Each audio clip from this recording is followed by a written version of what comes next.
December is one of the biggest gaming months of the year, and it is coming up fast. Hi folks, it's Falcon, and today on gameranx, the top 10 new games of December 2021. Starting off with number 10, it's ANVIL. ANVIL's a pretty different looking one, actually. It's a top-down roguelike co-op shooter set in a pretty interesting looking sci-fi world. Now this is a game that just manages such a good art style. That's noticeable right off, but really what lands is the action. Now keep in mind, this is not a puzzle-oriented game. It is fully oriented towards the action, and in that it's really got my attention, so to speak. Now I haven't played this yet, but you see so many different types of gameplay on display. There is hack and slash, there is bullet hell, and it all looks like it retains a really good pace, at least from what I've seen. This is a game that really wasn't on my radar and just sort of appeared. I'm extremely interested in it. It has kind of a Destiny-like aesthetic, except I'm gonna go ahead and say I think that the art's actually a little bit better, and it's a type of game that I think there needs to be a lot more of, at least competently done. If this game pulls off what it looks like it pulls off, this is probably one of the best top-down arcade shooters, and I cannot wait to play it. ANVIL is landing in early access on December 2nd on Steam. At number 9, it's Five Nights at Freddy's Security Breach. Now, this is an interesting title on account every previous Five Nights at Freddy's game has had a very specific set of mechanical limitations. Those are gone. This is a first-person survival horror experience, which retains most of the elements of the previous Five Nights at Freddy's game, while giving you the ability to free roam, adding in boss battles, and various mini games as well. Now, the plot isn't like vastly different from any previous Five Nights at Freddy's game. However, there are some new mechanics, including various characters that help you, albeit with their own little quirks. And honestly, I think that it looks a lot more mechanically interesting than previous Five Nights at Freddy's games. These are fun games, but they've, like I said, always had their limitations. Those seem not to be here anymore, and it should be really interesting to see exactly how that plays out. Will it retain the quality? Were those limitations necessary for it to be a particularly enjoyable game, or is it about to grow into an even bigger franchise? Five Nights at Freddy's Security Breach comes out December 16th on PlayStation 4, 5, and on PC.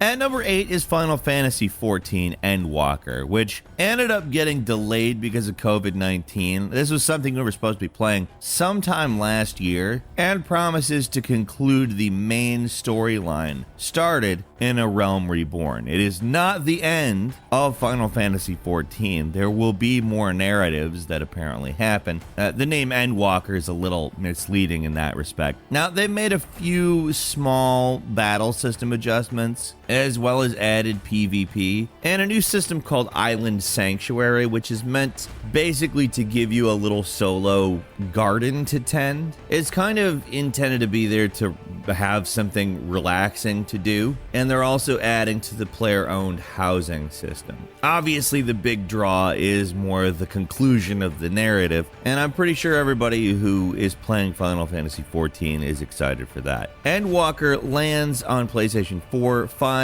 and PC on December 7th.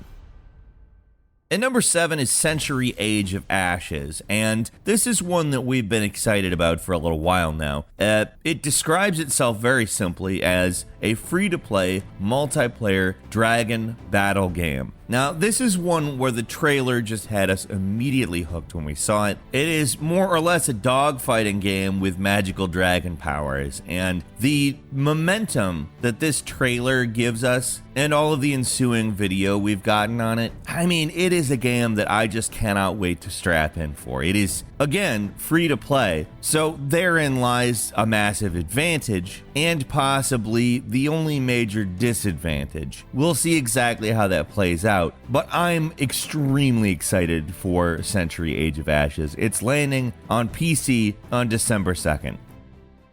At number 6 is Solar Ash. Now, this is a game that has literally nothing to do with the previous Ash-titled game. This is the second game from the Hyperlight Drifter developers, and to me, seems a lot like Tony Hawk's Pro Breath of the Wild. It takes the trademark Heart Machine art style into a large, beautiful 3D world that just at every point you can see off in the distance, you want to go see what it is. It's one of those worlds that just says, explore me, at least from what I've seen in trailers. And the traversal that you actually have available to you is this really cool sort of roller skating, speed platforming. And what's interesting is you're actually attempting to save your planet from a black hole, which all of this apparently takes place in. There is combat, apparently not a huge amount, but traversal and narrative are apparently taking the lead, and I'm pretty excited for it. Hyperlight Drifter is one of my favorite games. It is such a good example of the type of game it is that Solar Ash just gets a ton of goodwill from me right off. Solar Ash is landing on PlayStation 4, PlayStation 5, and PC on December 2nd. And number 5 is Big Brain Academy Brain vs. Brain, which is one of those games that you take on everybody at couch multiplayer. It's a party game, and it's a party game where you get to say, hey, I'm smarter than you when you win it. Like, there's a lot of memorization games, there's guessing games, there's fast-paced decision-making games there's games that play out as puzzles. Honestly, it looks like a really fun party game. And it's one that kind of distinguishes itself from Mario Party in being more oriented towards specific types of thinking. Honestly, I love playing games like this. I actually play them with my family all the time, and I was fairly excited to see a sort of different take on this type of game. I obviously don't know exactly how good it's going to be, but it's a Nintendo game, it's a party game, and they do these types of games very well. It's part of why Switch exists, in fact, and I'll just go ahead and flex and say once again, I predicted the Switch would be a huge success when everyone was skeptical. You can go back to the video, you can hear me going, everybody's also skeptical, the Switch is going to be a huge hit. And my big brain is going to be taking on the other brains in the house in Big Brain Academy Brain vs. Brain on the Switch on December 3rd. And number 4 is Shadow Tactics Blades of the Shogun, Aiko's Choice, which is a standalone expansion, which narrows the focus a bit onto one of the main game characters, Aiko. Now, just because the narrative is focused on Aiko, though, doesn't mean that the gameplay is strictly Aiko. You still have a team of specialists. It's still very stealth-oriented. You still got all the great vision cone type gameplay where you're doing stealth and then you're doing assassinations. Honestly, Shadow Tactics is just such a great game that I'd be happy to play new stories within the same type of gameplay over and over. This is kind of that, and I'm excited for it. I really enjoy Shadow Tactics. It's landing on PC on December 6th. And number 3 is the Gunk. This is a game where you play as a scavenger who is landing on a planet to try to gather resources and obviously make some cash. The planet you land on is like infested with this black slime substance that they end up calling the Gunk. You are able to get rid of the Gunk. You can remove it using this solar glove that your character has. And it seems like the narrative sort of builds out of you wanting to save the planet while your partner wants to harvest the planet. I mean, again, your scavenger is looking to make a buck, and your character gets more invested in getting rid of the Gunk, while the Gunk is seen as maybe a hindrance for the overall task of making some cash. I don't know. That's how it comes off to me anyways. What's got my interest is the sort of Gunk vacuuming mechanic they've developed for this game. It's kind of silly while at the same time something that feels gratifying. Like, even just watching it, I feel like it's something that a certain type of gamer will enjoy just doing, and that will have been a mechanical sort of hook into the game. And any narrative stuff that makes you feel invested in that is going to be sort of icing on a really good cake. I'm excited to play this game. It looks really good to me. It's coming to the Xboxes and Microsoft Windows on December 16th.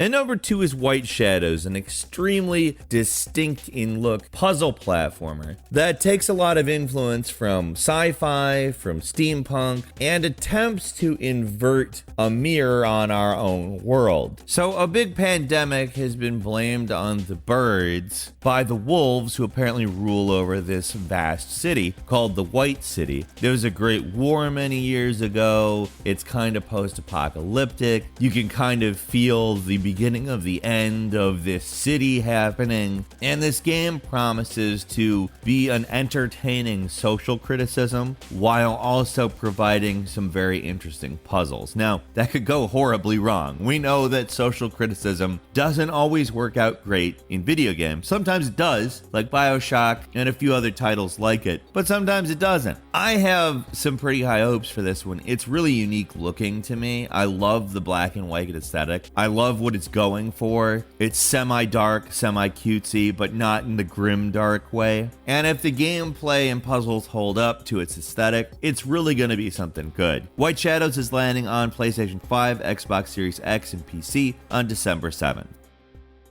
And finally, at number 1, it's Halo Infinite, a game that looks like they're really doing everything they can to return to the roots of the Halo series and bring it into the next century. Now, they did so much in returning to the roots of Halo that people kind of mocked it when they first saw gameplay from it because it looked a little bit too much like an old Halo game. It seems like they've done a lot with the visuals since then, but in truth, I wasn't really too bothered by the kind of old school visuals. The visuals are not really what I'm here for with Halo. I would love an old school Halo game at this point. Now, it's pretty interesting the way they've set this game up. It's intended to kind of be open world, but it's on a Halo, so like obviously to some extent that's not the same thing as an open world. And also they have more linear environments embedded within it. What I like too is this idea they have of capturing bases which serve as fast travel points. If we see much more traditional like Halo style gameplay within this, and they don't